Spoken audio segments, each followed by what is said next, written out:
right now, state health leaders are giving an update on their COVID-19 response. Let's listen in. You will need to press power 1 on your telephone keypad. If you require any further assistance, please press *0. I would now like to hand the conference over to your speaker today, Michael Schromer. Thank you. Please go ahead. Thank you for joining us for the COVID-19 media call for July 10th. We'll start today's call with the situation report from Health Commissioner Jan Malcolm and Infectious Disease Director Chris Ersman. We also have MDH Office of Health Facility Complaints Director Lindsay Kruger on the call today to help us share news about some new guidance we're releasing today related to essential caregivers in long-term care facilities. Lindsay is joined by 3 representatives of the Minnesota stakeholder groups that helped us develop that guidance. This includes Cheryl Hennon with the Minnesota's State Long-Term Care Ombudsman, Gail Gvenvold, President and CEO of Leading Age Minnesota, and Patty Cullen, President and CEO of Care Providers of Minnesota.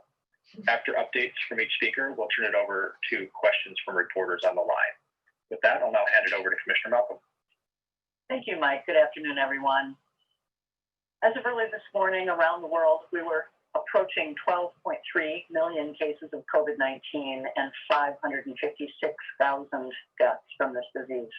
In the United States, as of this morning, we were over 3.1 million cases and 133,000 deaths. In Minnesota, we are announcing an additional 609 confirmed cases from yesterday, bringing our cumulative total to 40,767 laboratory confirmed cases of COVID-19 in Minnesota. I will note that is the largest case total we have seen since early June. However, we are certainly testing a lot more people than we were back then. I'll comment a little further on testing in a moment.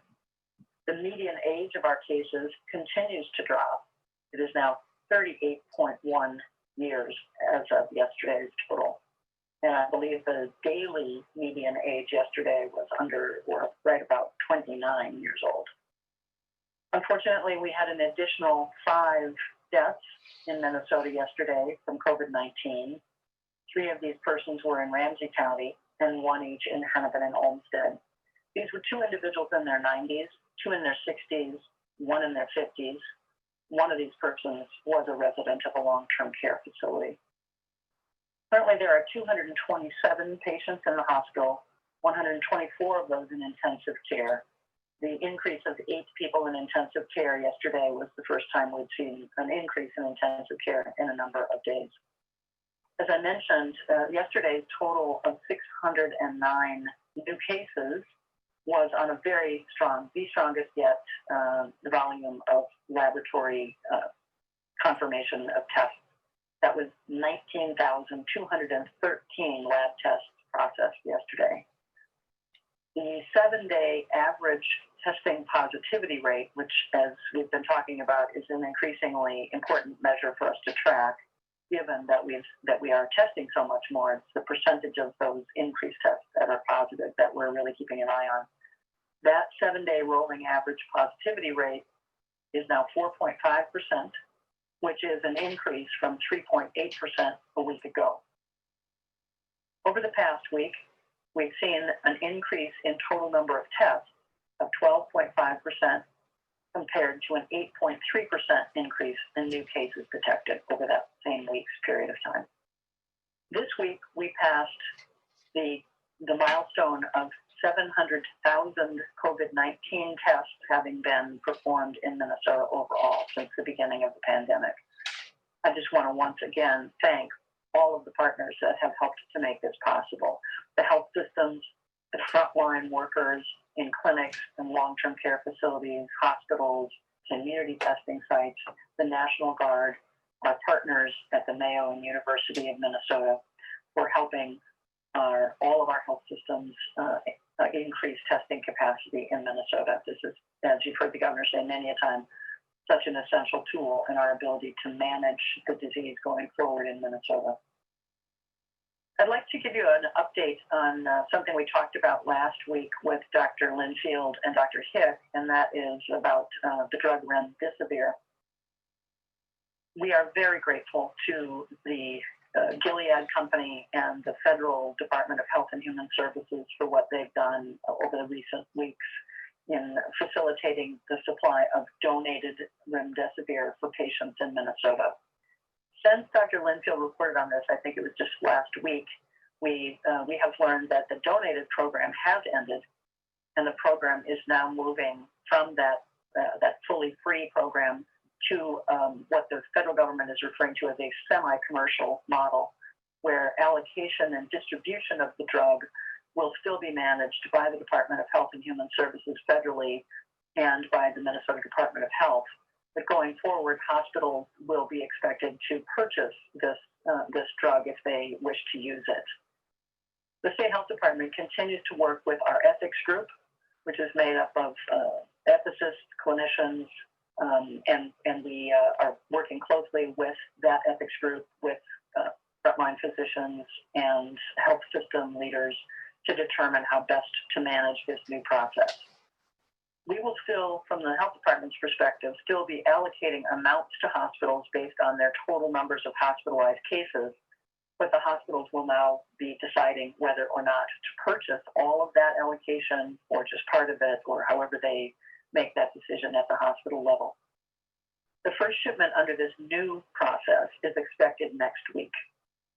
The allocation model has not changed from the federal government, so they are still allocating to the states based on the total burden of hospitalized cases in that state. We've been talking with hospitals around the state, and we're hearing from them that in general, facilities are fairly comfortable in terms of the supplies of remdesivir they currently have, as our total numbers of hospitalized patients has been trending down for several weeks.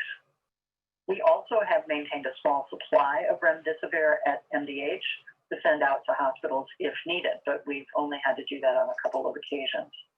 I also want to just comment that it's really been terrific, another good example of collaboration among our health systems, to see how well the healthcare community has worked together to make sure the patients have access to this trial drug. We have reached out a few times to individual hospitals that have surpluses of remdesivir to request that they send some to others that are running low. And without fail, everyone has said yes every time and emphasized that they're happy to share and to help their colleagues. So with that, I will turn it over to Chris Erzman to talk about a couple of issues, and then I'll be back. Chris? Thank you, Commissioner. I'd like to start by talking a little bit about testing. The Commissioner talked about the increase in testing, which is great. But one of the things that we have been seeing is some delays in getting testing results. So earlier this week, we discussed some of the challenges related to COVID testing, given the increasing disease activity that's occurring nationally. So that puts a strain on our national laboratories. We've been hearing that many of the national laboratories are having delays in reporting out their results.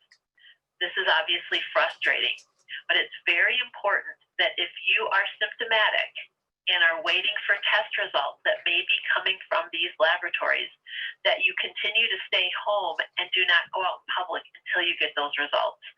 I realize again that this is a really frustrating situation, but we have been saying for months now that people who are sick should stay home. And certainly if you're symptomatic and thought that it was appropriate to get tested, it's really important that you continue to shelter in place while you await those results. We've also been hearing from health systems that some individuals are seeking COVID testing every couple of days. With the exception of certain situations, serial testing of a single individual is really not recommended. Testing is not a substitute for masking and social distancing. So we really, as much as we're encouraging people to get tested when it's appropriate, getting tested over and over again is not necessarily the appropriate use of that resource. And I know health systems are working to address that within their system. Then for a change of pace, I wanted to bring up a topic that had nothing to do with COVID, but rather is related to the warmer weather that we're experiencing. Given that we've seen prolonged periods of warm weather, I wanted to bring to your attention the risk of Naegleria fowleri infection. You may recall that Naegleria causes primary amoebic meningoencephalitis. sometimes referred to as the brain-eating amoeba. This amoeba is commonly found in fresh water and soil and infects people when water containing the amoeba enters the body through the nose. The amoeba then travels up the nose to the brain where it destroys brain tissue. Naegleria fowleri, this amoeba, is found worldwide, and in the United States, the majority of infections have been caused by fresh water in the southern states. But in the last number of years, we have seen infections in the north following periods of very warm temperatures.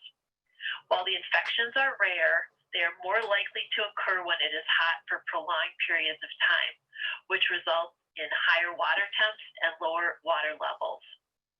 So I wanted to make you aware of this because we are experiencing unseasonably warm weather in Minnesota.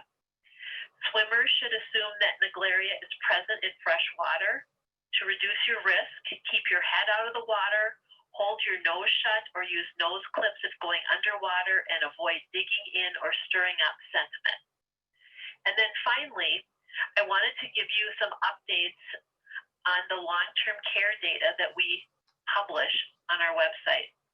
We have been posting a list on our website for a number of weeks of congregate care facilities that had reported a COVID-19 exposure at the facility. The exposure could be from someone who either visited, worked, or lived at the facility while contagious. Up until now, we've been updating this list daily, and once a facility was added to the list, they stayed on the list. However, starting today, we are going to update this list weekly on Fridays. And there is a process for facilities to be removed from the list if they have not reported a new exposure for a minimum of 28 days. 28 days represents 2 incubation periods for COVID. If a facility identifies a new exposure of COVID-19, they will once again be listed on the website. If the exposure was because a resident was sick, the 28 days starts from when that person was put in COVID-19 precautions, meaning they were isolated and other recommendations were implemented to stop spread. If the exposure was a staff or visitor, the 28 days starts from the last day that person worked at or visited the facility while infectious. We know that facilities are working very hard to prevent exposures by implementing screening and infection control practices, and we know that they are working very hard to control spread if an exposure does happen. As facilities are able to offer more visitation opportunities, it's important for all of us to do our part and follow recommendations of wearing masks, not going to a facility if you are sick, and keeping distance between people. Working together with facilities will allow us to protect these vulnerable populations. And with that, I will turn it back to the Commissioner. Thanks, Chris. Well, as Mike Schomer said in introducing the call, we're able to share with you today a really positive step forward in making some changes to the visitor restrictions that have been in place in long-term care facilities since the middle of March. This has been difficult, but very essential to help protect the vulnerable people in these settings, as well as the staff, from the risk of and the spread of COVID-19.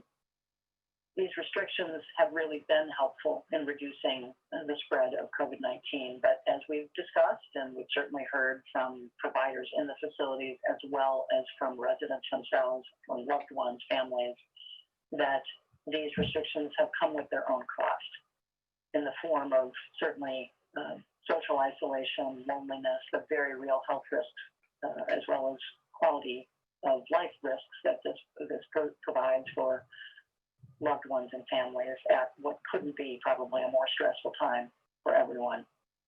Balancing safety from COVID-19 with the well-being of residents is an urgent priority for all of us.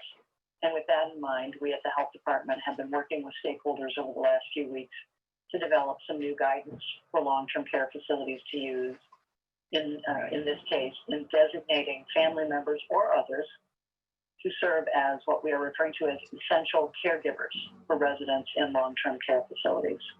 As you know, we have also been working and have released window guidance and outdoor guidance, window visits and outdoor visit guidance in recent weeks, and we continue to actively work on broader guidance that will allow some further expansion of visitation and activities for residents and that will be forthcoming in the coming weeks.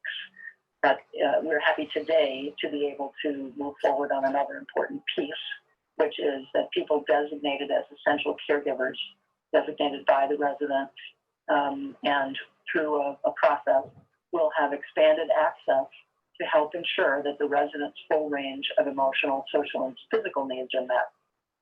Now, it's important to note that this guidance does not include all visitors who wish to visit who may not meet the guidelines for an essential caregiver. And as I mentioned, the in-place window visit guidance and outdoor visitation guidance are intended to support these more casual visits and other visitors. But an essential caregiver is a family member, an outside caregiver, a friend, or a volunteer, someone who has provided regular care and support to the resident before or during the pandemic. Residents can have more than one essential caregiver for providing emotional support and individualized person-centered care. The guidelines require caregivers to sign in and be screened prior to entering the building, just like facility staff do. Caregivers must closely adhere to important infection control procedures. They must frequently wash their hands and use hand sanitizer. They must wear all necessary personal protective equipment while in the building. This minimally will be eye protection and face masks. We encourage testing on all fronts, but at this time are not requiring testing prior to entry as an essential caregiver. But as mentioned already, the caregivers need to go through health screening prior to entering, such as other facility staff and essential healthcare workers do, as well as those currently visiting for compassionate care visits. Again, I just want to stress how important it is that careful infection control practices and PPE use must be followed by essential care providers at all times. While preventing the spread of COVID-19 among residents and staff of long-term care facilities has been a very top priority for all of us since the start of the pandemic, we do recognize how important it is to ensure that the social and emotional needs of residents continue to be met. By rolling out this guidance, we hope to build a more robust framework that providers can use to ensure that their residents' needs are met. We're extremely grateful to our partners who helped develop the guidance, including the folks on the call today and many others. I'd like to introduce them again in order, and I would first ask Cheryl Hennon, who is the state's ombudsman for the Office of Long-Term Care, to make some comments. Cheryl. Thank you, Commissioner Malcolm, and I sincerely appreciate this opportunity to talk with all of you today. I want to acknowledge the importance of we are all working together to get to this point.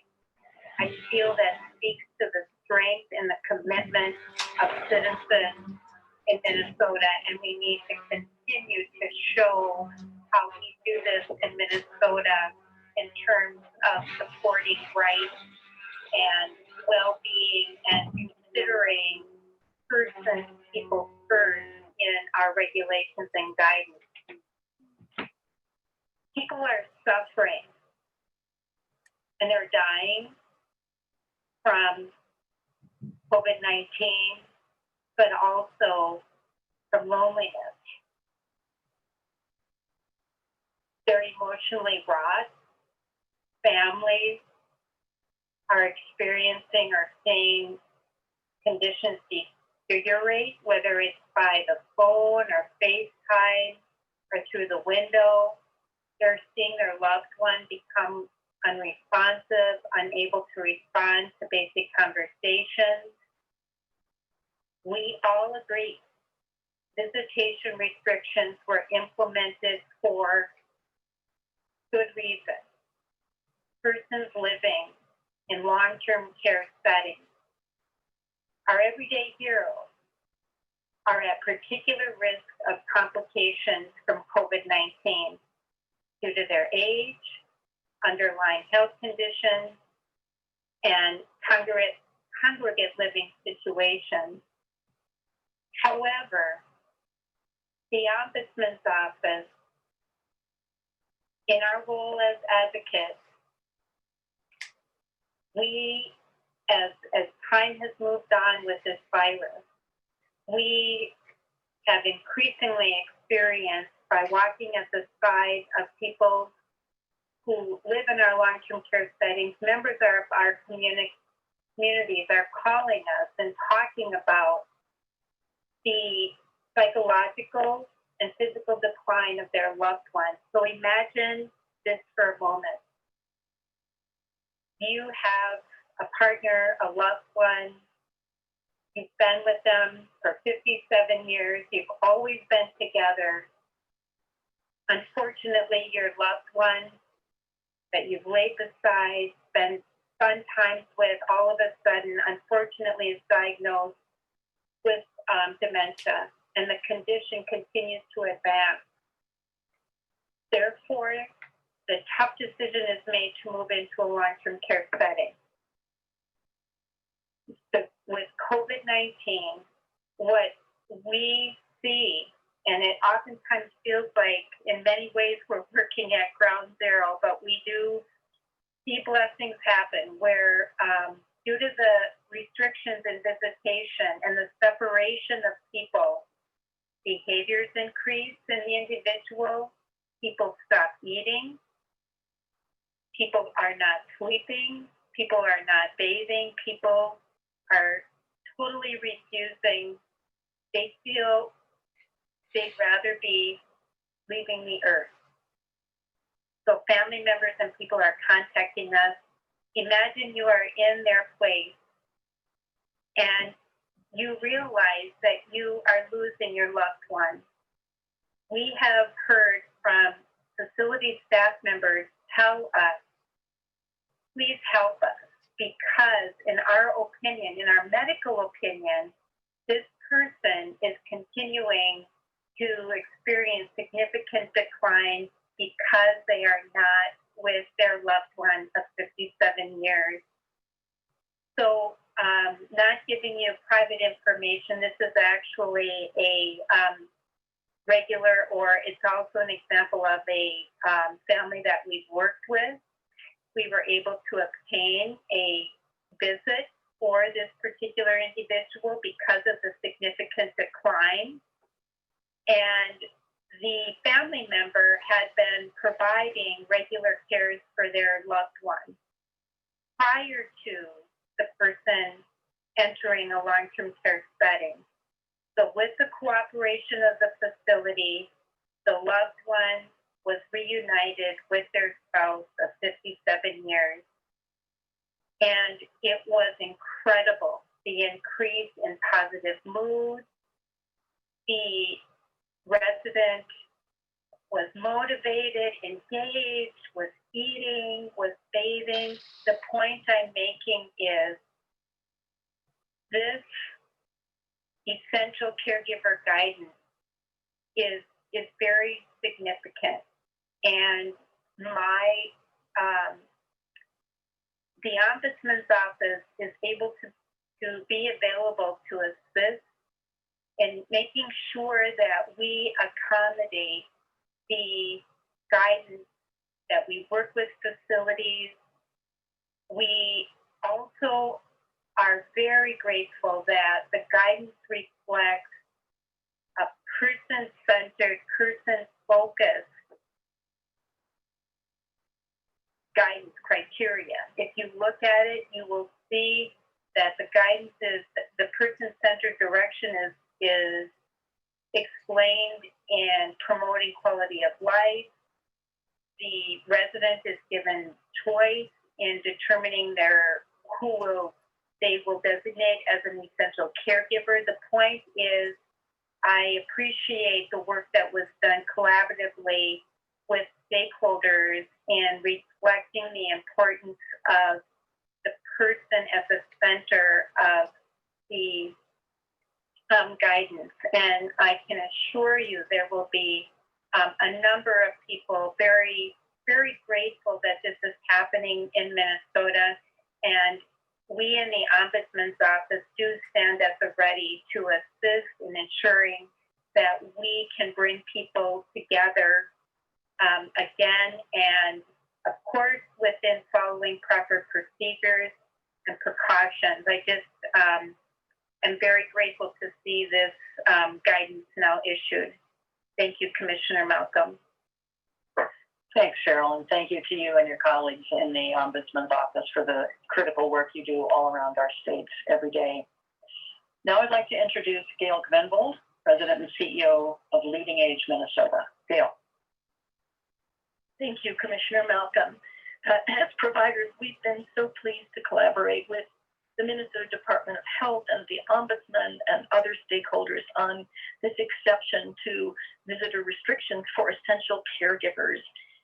Before COVID-19, families and loved ones were an active presence in the lives of our residents and played a critical role in the quality of life in our settings. And we regard them as part of our caregiving community. And while we've made every effort during COVID-19 to continue to engage those families and caregivers virtually, we know and we see every day that prolonged physical separation takes an emotional and psychological toll, as well as affecting overall health. So we will proceed with an abundance of caution because we know we are still very much in harm's way from COVID-19, and the guidance reflects that continued vigilance with screening, strong infection control, and appropriate limitations. But we believe this is absolutely the next right step to reconnect residents with their loved ones while still making safety a priority. And we know, too, that families are eager for this opportunity, but we appreciate the opportunity and the guidance for each care community to use the next few days to get their plans and precautions in place. And we, too, call on all of our colleagues and friends in our greater communities to help us make this successful with those behaviors that reduce the spread of COVID-19, wearing masks, social distancing. The better we do in our broader communities, the better we will do with safety in our care settings as well. Thank you, Commissioner Malcolm. Thanks, Gail, and I appreciate you reinforcing that point about just how critical it is that we continue to work hard to reduce the community spread of COVID-19 in every way that we can to support this important continued focus on people in our long-term care settings and to support the reuniting of essential caregivers with their loved ones. And now I'd like to introduce Patty Cullen, President and CEO of Care Providers of Minnesota. Thank you, Commissioner. And I'm just going to repeat just a couple of things that have already been said and kind of end with a little bit of heads up on the complexity that we're looking at here. We know it's been a long 4 months for our residents, for our essential caregivers. It seems like it's 4 years for all of us involved in this. We hope that this designation just reflects kind of another turning of the dial to go to kind of what Minnesota is known for in terms of turning the dial. We've turned the dial to allow compassionate care visits right away. We turned the dial to allow for outside window visits and now outdoor visits. And this is kind of the next step in the progression. It is not intended, as Commissioner Malcolm said, for everyone, that the door is wide open, come on in. We are not at that stage yet until we get widely available testing and other tools like available PPE for everyone. And until we get that systemically, we are not ready to turn the dial even further. But we appreciate what this step will allow in many of our communities. We also really appreciate the fact that if you read the guidance, you have to probably get to the third page or second page to get to the implementation date of July 25th. And family members, as soon as they saw this posted, have started asking, can I come in right now? Can I come in right now? We need to make sure we do this right so that we are not closing the doors again. So what we're trying to do is do this balance between what do these individuals need, as Cheryl so eloquently said, yet protecting all of those who we have worked so hard to protect in our settings, our residents and our staff. Minnesota looks pretty good right now in our settings. We have a lot of cases where we don't have any COVID, and we have a lot of communities where there's maybe one case. We've worked really hard in infection control and in protection, and we do not want to have all of those really strong efforts go to waste with not doing this right.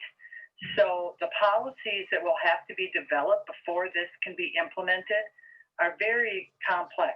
I mean, not only do we have to review every person in our building to take a look at the person-centered plan and do they have a caregiver, but we have to set up the systems for the screening, for the PPE.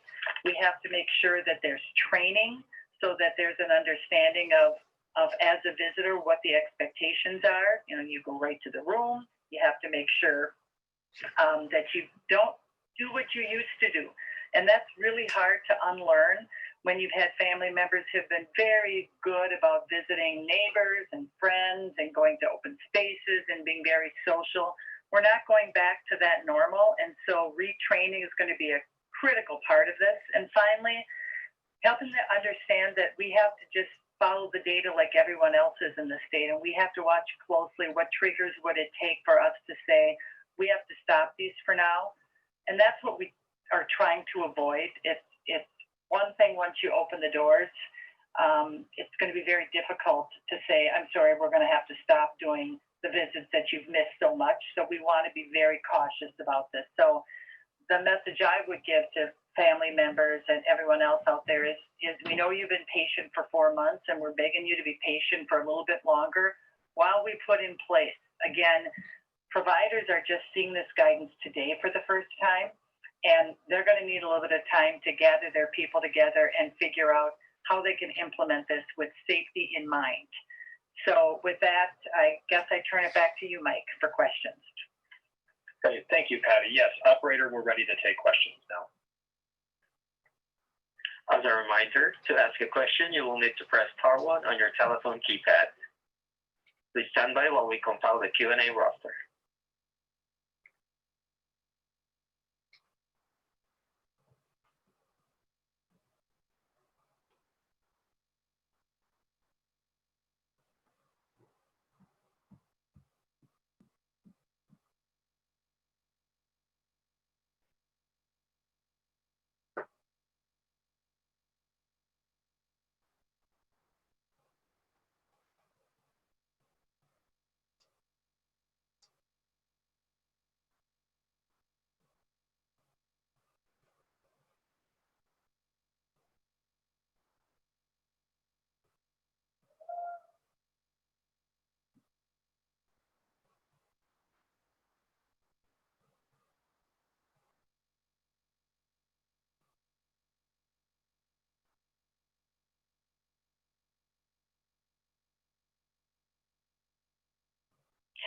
Operator, any questions at this moment? We have no questions at this time. Okay, we'll pause for just a moment.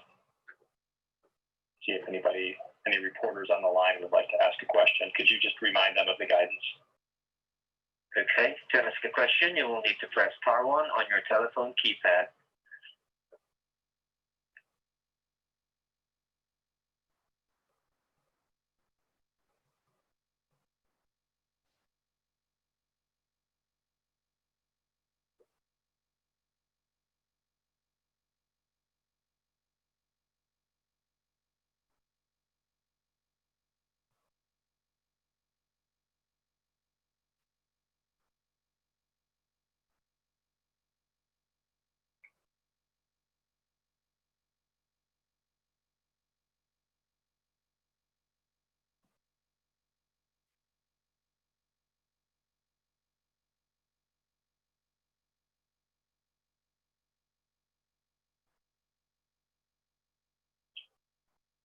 Still no questions?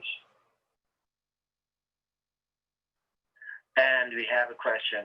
First question comes from the line of Emily Havoc. Your line is open.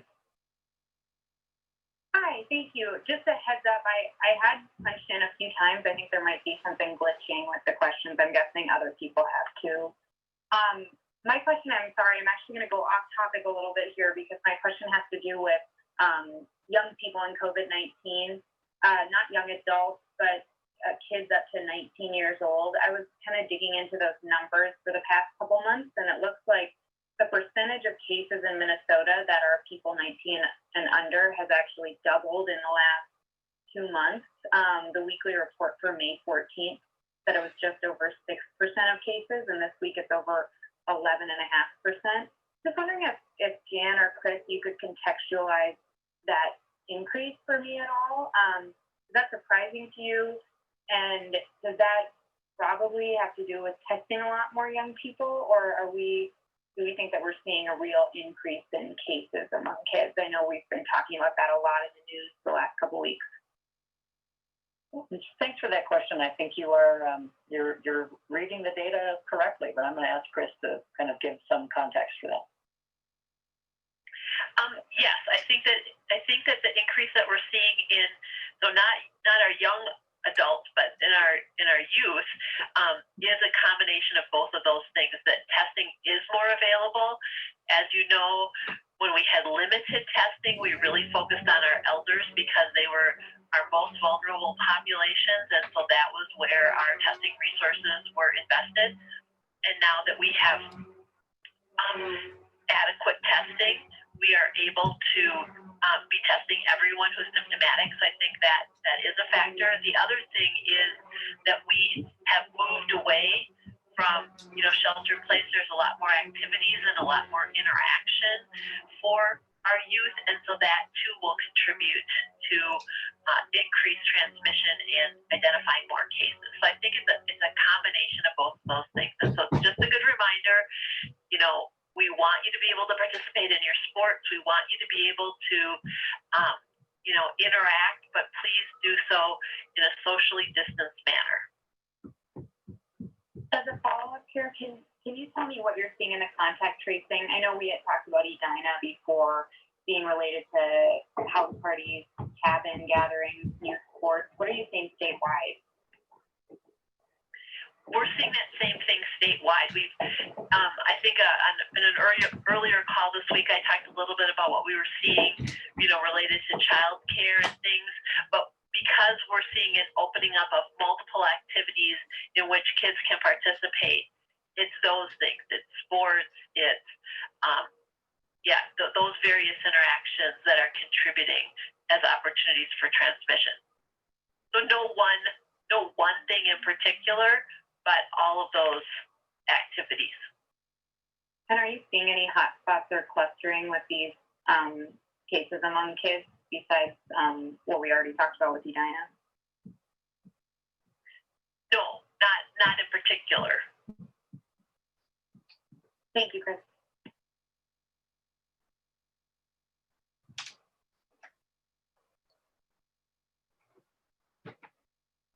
Your next question comes from the line of Liz Collin from WCCO TV. Your line is open. Thank you. Yeah, and I have punched in a couple times as well, so just not sure if there's an issue with questions. But maybe this is a question for Chris. You were mentioning earlier, as you have earlier this week, about this delay in test results, Chris, due to these surges across the country. Do you know now how long Minnesotans expect to wait for results? Do you have an actual number of days on that point, and do you see that wait time improving at all in the near future? We don't know for every laboratory. We've heard for some labs it can be as long as a week and a half, which is really a frustrating time frame. Usually with the labs in Minnesota, we're seeing a pretty quick turnaround. Even some of them have found that it's taking a couple of days as opposed to 24 hours. But I think that people should be aware that if they haven't heard back, certainly they want to check in to make sure they haven't missed something. But to keep in mind that the delay in hearing results is because of what we're seeing that's going on nationally as well. So people just need to keep in mind that it could take a while for them to get the results back. And Chris, just to clarify, it's a testing supply issue and also a lab capacity issue. Is that right? Right, it's a combination. I mean, there's, as we talked about months ago, there were great demands on the system, and that impacted all of us. And there's been a lot of changes made. We've done a lot of things in Minnesota to make sure that our capacity is greater.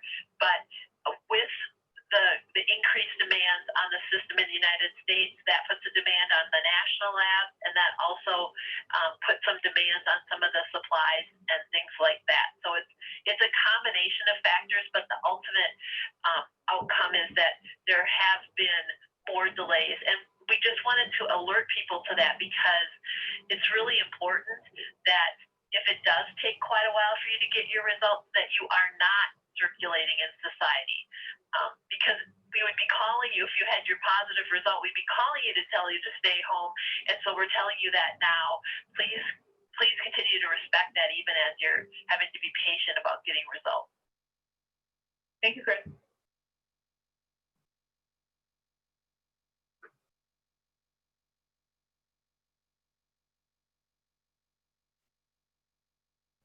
Next question comes from the line of Bill Warner from Minnesota News. Hi, Your line is Commissioner. open. Thank you very much. Pardon me. Commissioner, just to switch topics a bit, there's going to be a bill introduced by Republicans in the Minnesota House on Monday, assuming that the governor calls a special session then, that would allow school districts to make a decision on what happens as far as their students this fall, whether they be back in the classroom or they continue distance learning or a hybrid approach. Your thoughts on that? Is that?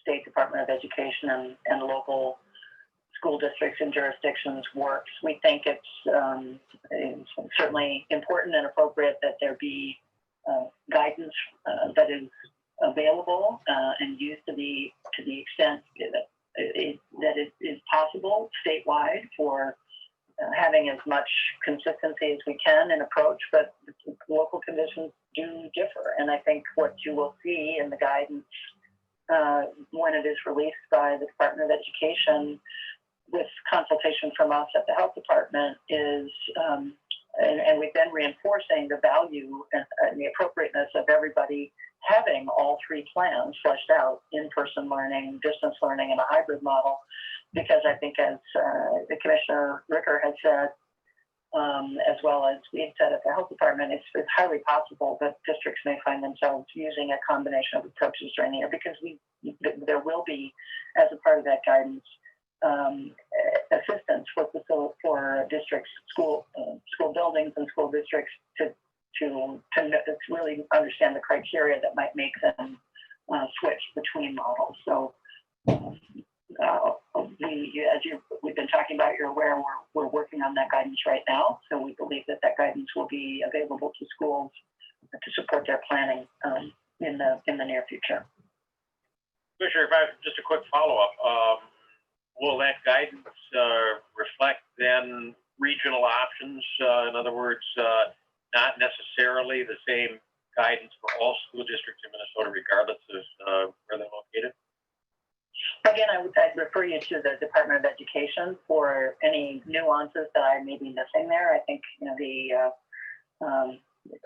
approaching this as sort of a statewide goal and a statewide strategy, but with again with guidance as to the factors that might lead to some tailoring of which models in place at which time based on local conditions.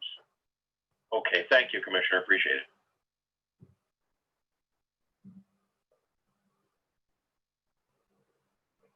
Next question comes from the line of Catherine Richard from Minnesota Public Office. Your line is open. Hi. So we had our data reporter punch in the numbers you release every day to kind of give us a sense of where there are some trends, and it looks like there could be an increase in the metro suburbs, and I'm just wondering if you guys are noticing anything there, and can tell me what's behind that. I'll ask Chris to take that one. Yeah, There's nothing in particular. You probably heard we talked about what was happening in Edina. Yes. Youth in Edina, and that's been on previous calls. But there's nothing that's come up in our daily briefings to talk about anything in particular in those areas. But certainly, we're seeing increases due to, people frequenting bars and restaurants and more opening up. So that those may be factors, but I don't have a specific hotspot answer for that. Sure. And on that note, yesterday, public health officials down here in Rochester said that anyone who was out at a bar between June 26th and July 7th should get tested, but it's been kind of vague on the details around that. Is there anything more you can tell us about the situation down here? And are you looking at Olmsted County as a potential hotspot as we continue to see people get tested?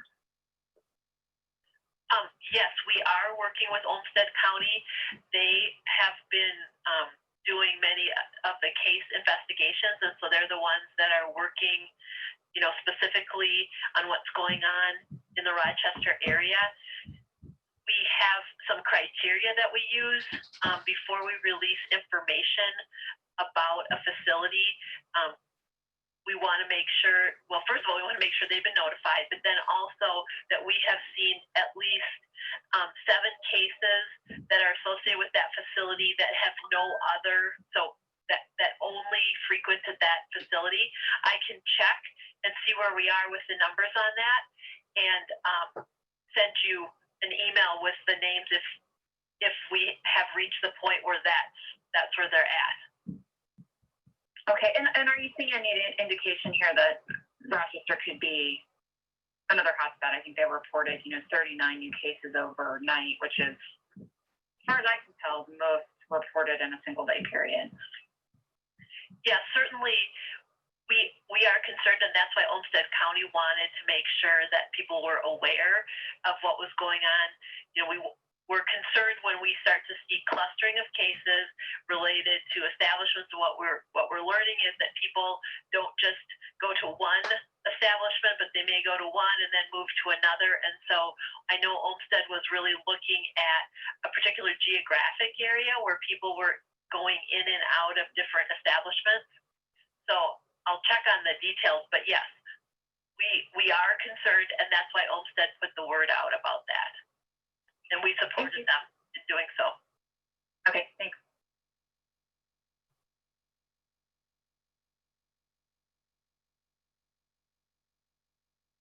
Next question comes from the line of Chris Hapsky from Care 11. Your line is open. Hi, thank you very much. Perhaps this is a question for Chris or Commissioner Malcolm. I want to ask you about this letter that was sent by 239 scientists, really to health departments around the world. And it was enough to convince the World Health Organization to at least open up the possibility that SARS-CoV-2 is transmitted through aerosol. So basically the letter says, evidence has demonstrated beyond any reasonable doubt that viruses are released during exhalation or just breathing, which is a far further leap than what we have been, I guess, advising and telling folks. And they say that risks of exposures now go beyond 1 to 2 meters, and that small particles 5 micron in size can spread 10 meters indoors. And my question is, what are your thoughts on these revelations? And do you think that they should alter Minnesota guidelines for all indoor activities? This is Commissioner Malcolm. I'll start, but I'd like Chris to comment as well. Certainly, I think we've said since the beginning that we are, seems like daily, humbled by what we don't know about this novel virus. And a number of really core assumptions have changed over time. So it's critical that we stay open to the evidence as it emerges and be willing to relook at our guidance and our policies. I think we've said all along that there is no one single magic protective factor. It's not masks, masks no matter how close you are. It's not, only distance, it's congregations of people, it's large gatherings, it's proximity, it's duration, it's type of activity. And I think we've known since early on with some of the church-related outbreaks and other things that close proximity and singing and loud speaking, it's been clear for a while, has its own unique risks of transmission. So this latest data is certainly important for us to fully understand. And again, things just do continue to evolve week over week. So Chris, I'd like you to chime in. Sure. Thank you, Commissioner. Yes, I agree with what the Commissioner is saying, that we are continuing to learn new things about this virus. We have talked a bit about aerosols and certainly about the risk of aerosol generating procedures. Those are things that happen in the healthcare setting, so less on public calls, but those are things that we have been concerned about. And I think, when we talk about this kind of information, we've been discussing the value of masks and how we really encourage people to wear masks. And we talk about the fact that wearing a mask serves as sort of source control. And what it helps to do is it helps to trap and reduce the spread of those aerosols. It's a bit of a barrier. So I think that's one thing to keep in mind, is that our guidance on masking, while we're not looking at personal protective equipment for our individuals and the general public, but that masking helps to address some of those issues related to aerosolization of the virus. And then I think the other thing is that these are new data, but I can tell you that the data that has looked at what helps to reduce the spread of COVID, that 6 feet still makes a significant difference. And then certainly as you get farther and farther apart, you see even less spread. So the data that we have does continue to support that even the 6 feet that we're currently recommending makes a big difference in reducing spread. And we'll continue to work with our partners at the national and international level to evolve and to revise our guidance for people. But just to know that the data that has looked at the guidance that's out there shows that what we're currently recommending still makes a difference, even as we're learning new things about the virus.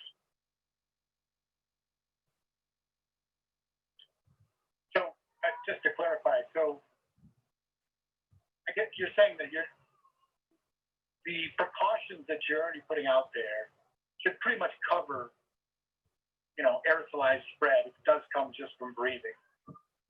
Social distancing and masks are still the same preventative measures. But I guess I'm saying, are you willing to tell the public are you willing to acknowledge that far yet, that breathing could be a sole source, not just coughing, sneezing, and singing and talking loudly, but just breathing could be a source of transmission?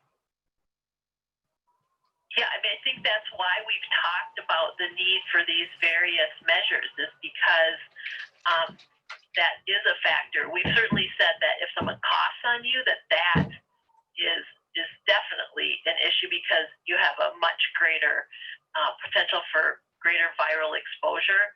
But certainly the idea that the virus can be, in someone's breath is something that we have talked about, and that's again why we're recommending the masking as well as the social distancing. And as I said, that's not to say that as we get more information and as we're talking about these data more, that we may not make modifications, but I just wanted to encourage people that the data that has looked at the impact of social distancing does show that when you are distancing, that makes a difference in reducing transmission. And of course, the farther apart you are, it makes a greater difference. Operator, we have time for one more quick question. Understood. Your last question comes from the line of Steve Karnowski with Associated Press. And my question here, just going back to the main topic today about the new guidelines, with your positivity rates increasing, is this a good idea? Commissioner Malcolm, I'll certainly take the first crack at that. As I think several of our speakers said, we absolutely acknowledge that this move to allow, again, essential caregivers who are so important to the health and emotional well-being of the people to whom they are so important. We acknowledge that this is happening within an environment where there is still risk, and but we believe that we've got certainly much better tools in place today than we did 4 months ago, with a testing regimen, with better supplies, not perfect by any means, but much more attention to the supply of personal protective equipment for folks in long-term care settings, much enhanced infection control procedures. So it's certainly, while being mindful, and as I think Patty Cullen indicated in her comments, this will have to be. This is not going to be something where a facility puts in place a process and then it just stays without revisitation. If there are significant outbreaks in a community, that would be reason why a facility might have to suspend this essential caregiver policy for some period of time. So we are going to be very much mindful of the situation statewide and locally, for making sure that we can maintain this appropriate balance between safety and increasing support and choice for residents and families. That's all the time we're going to have for this afternoon's call. I know we covered a lot of ground. If we weren't able to get to a question, please feel free to reach out to the MDH Communications office this afternoon. Thanks again, and we'll be with you again Monday.